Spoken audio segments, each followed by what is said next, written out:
Hello बेटा, आज हम स्टार्ट करते हैं अकाउंटिंग फॉर पार्टनरशिप फर्म्स। जो पार्टनरशिप फर्म्स होती हैं उनकी अकाउंटिंग कैसे करते हैं, ठीक है। आज हम उसके बारे में बेटा बात करेंगे। पहले हम टॉपिक डाल लेते हैं बेटा।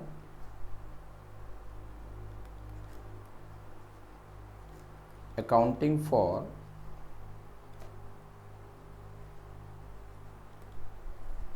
Partnership firm. आज इसका इंट्रोडक्शन स्टार्ट होगा बेटा।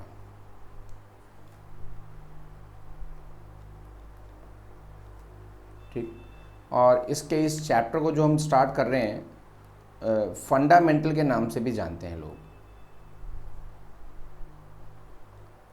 फंडामेंटल्स ऑफ पार्टनरशिप फर्म या पार्टनरशिप का फंडामेंटल, ठीक है। तो फंडामेंटल हो जाएगा, अकाउंटिंग हो जाएगी, सब धीरे धीरे सीख लेंगे। लेकिन सबसे पहले हमको जानना होगा कि व्हाट इज़ पार्टनरशिप। पार्टनरशिप क्या चीज़ है, ठीक है। तो मैं सीधे सीधे इसकी जो पार्टनरशिप एक्ट ने, इंडियन पार्टनरशिप एक्ट 1932 है, और उसने पार्टनरशिप की डेफिनेशन के बारे में क्या बोला, यानी कि उसने पार्टनरशिप को कैसे डिफाइन किया, ठीक है। आज हम उसके बारे में बात करेंगे बेटा, ठीक है ना। As per section 4 of Indian partnership act 1932, इसके अकॉर्डिंग जो डेफिनेशन है वो मैं आपको बता रहा हूं बेटा, ठीक है।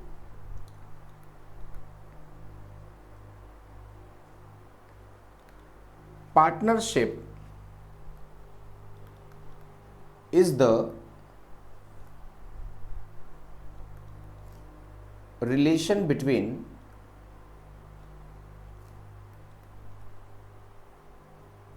persons। देखो, मैं आपको बोर करने के लिए या सिर्फ थ्योरी बताने के लिए ये लेक्चर नहीं दे रहा हूँ। मैं डेफिनेशन क्यों लिखवा रहा हूँ, क्योंकि इस डेफिनेशन को हम तोड़ेंगे, इसको एनालाइज करेंगे और बताएंगे कि एक्ट, पार्टनरशिप एक्ट पार्टनरशिप में क्या चाहता है। यानी कि वही हमारी अकाउंटिंग का बेस बनेगा बेटा, कि पार्टनरशिप बोलते किसको हैं ये तो जान ले पहले। ऐसा नहीं है कि दो लोग खड़े थे और उन्होंने चल यार मिलके चलते हैं, तुम मुझे 10 रुपये दो और 10 रुपये मेरे पास है, हम दोनों के पास 20 रुपये हो गए और घूमने चलते हैं, जो जो खर्चा होगा आधा आधा कर लेंगे बेटा। तो ये this is not called partnership. तो partnership has a broad picture. तो वो ब्रॉड पिक्चर क्या है वो मैं आपको बताने वाला हूँ, ठीक है ना।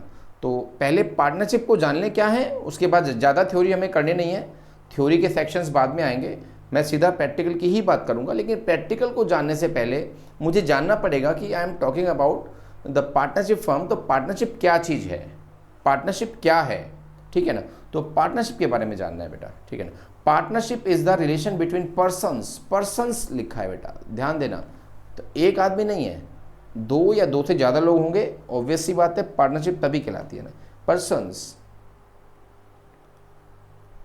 Who have agreed. देखो, एक एक वर्ड की कीमत है, एक एक वर्ड को हम एनालाइज करेंगे अभी बाद में। Who have agreed to share, who have agreed to share the profits, who have agreed to share the profits of a business, profits of a business। अब बिजनेस के प्रॉफिट को शेयर करने के लिए ये लोग अग्री हुए हैं, ठीक है ना। अरे भाई, उस बिजनेस को चलाएगा कौन, लो भाई ये भी बताते हैं। कैरिड ऑन यानी कि चलाना, कैरिड ऑन बाय ऑल, सब चलाएंगे। नहीं, यहाँ पर डेफिनेशन फिनिश नहीं होती, आगे सुनते हैं। कैरिड ऑन बाय ऑल और any of them any of them acting for all.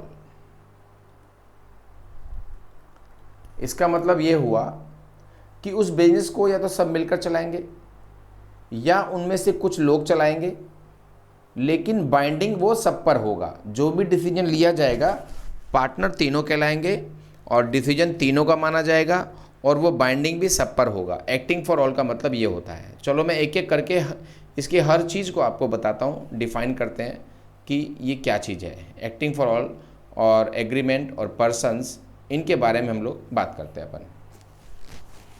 पहली बात पर्सन यानी कि एक बंदा नहीं है, दो या दो से ज़्यादा लोग हैं।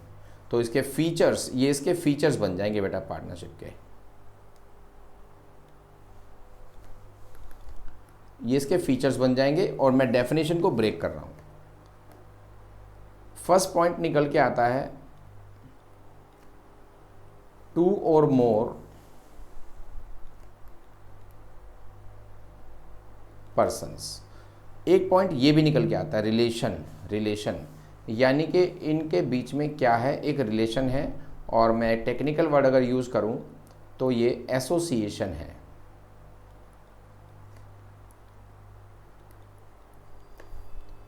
हु हैव एग्रीड, यानी कि उनके बीच में एक एग्रीमेंट भी है। एक्ट ने ये कंपल्सन नहीं किया कि वो एग्रीमेंट रिटन होगा या ओरल होगा, आप कैसा भी एग्रीमेंट कर सकते हैं, पर there must be some agreement. Fourth point निकल के आता है शेयरिंग ऑफ प्रॉफिट। मोटिव यही होना चाहिए कि जो प्रॉफिट होगा वो हम आपस में शेयर करेंगे। शेयरिंग ऑफ प्रॉफिट्स, ठीक। एक फीचर और निकल के आता है बिजनेस, यानी कि अब बिजनेस का मतलब आप कुछ भी ले लें, ऐसा नहीं है। जो कानून की नज़रों में बिजनेस है उसे ही लिया जाएगा, यानी तो हम यहाँ पर एक वर्ड यूज़ करेंगे लीगल बिजनेस। Legal business.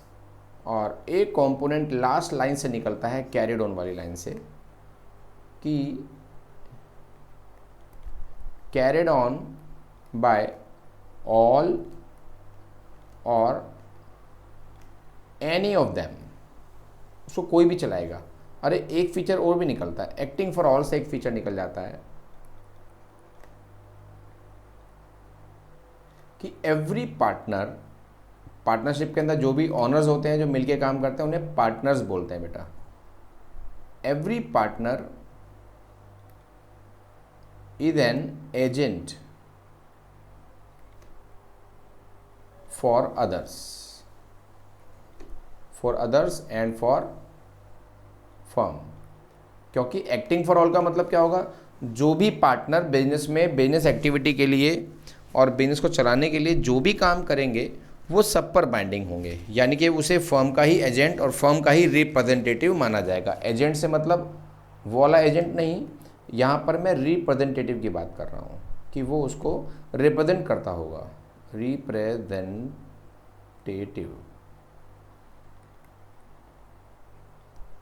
ठीक है ना।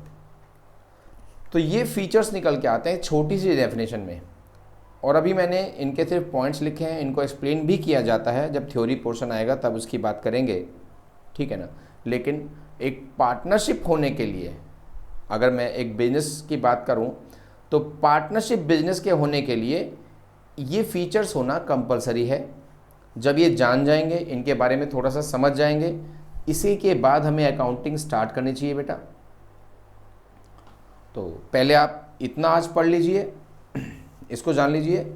ये था बिल्कुल बेसिक, बिल्कुल इंट्रो। इसके बाद हम इसका थोड़ा सा प्रैक्टिकल पोर्शन स्टार्ट करेंगे जो बहुत इंटरेस्टिंग होगा, इससे ज़्यादा इंटरेस्टिंग होगा। ठीक है, बाय।